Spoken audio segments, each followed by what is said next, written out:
မင်္ဂလာပါဖိလစ်တတီကမြန်မာမှာကြိုဆိုပါရစေဒီနေ့အမောင်စင်ပြုလုပ်ပြသမယ်ပစ္စည်းကတော့ကဘာကျော်အီတလီနိုင်ငံအခြေစိုက် Beretta တနက်ကုမ္ပဏီကထုတ်လုပ်တဲ့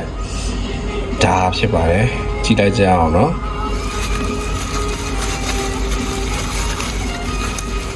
ပကင်လေးထုတ်ထားတယ်ပကင်လေးကတော့ခီးဝေးရလာရဲဆိုတော့တော့ကြောင့်မလို့နည်းနည်းတော့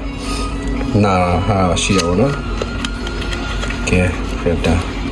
ဒါလေးကိုထုတ်ကြည့်တော့မယ်ဝါမိုက်တယ်နော်ဒါဆိုရင်ဟုတ်ပြီဝါအသွားထမ်းမြနေရောဒါလေးကတော့နိုင်လွန်ကျိုးတွေပါလေလီထီကျိုးတွေဖြတ်လို့ရတဲ့ဟာလေးပေါ့နော်ဒါအသားနာလေးကဆောက်ရမိုက်တယ်နော်ဒီကောင်ကကျွန်တော်လည်းဒီကိုယ်တယ်လေးကိုအယောင်ကျွန်တော်အရင်ကြိုက်တယ်တန်ကာလာပေါ့မြေရှိကာလာပေါ့ပြီးလို့ရှိရင်ဒီနေရာလေးဆို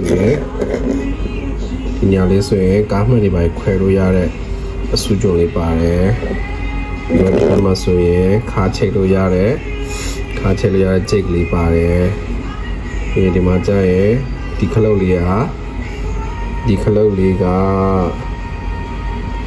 ကိုပြန်ခောက်လို့မရအောင်လုပ်ထားတာပေါ့နော်ဒီခလုတ်လေးကိုဒီလိုလေးတုံးပြီးမှဓာတ်ကိုပြန်ခောက်လို့ရတယ်ဟုတ်နော် Get ready wow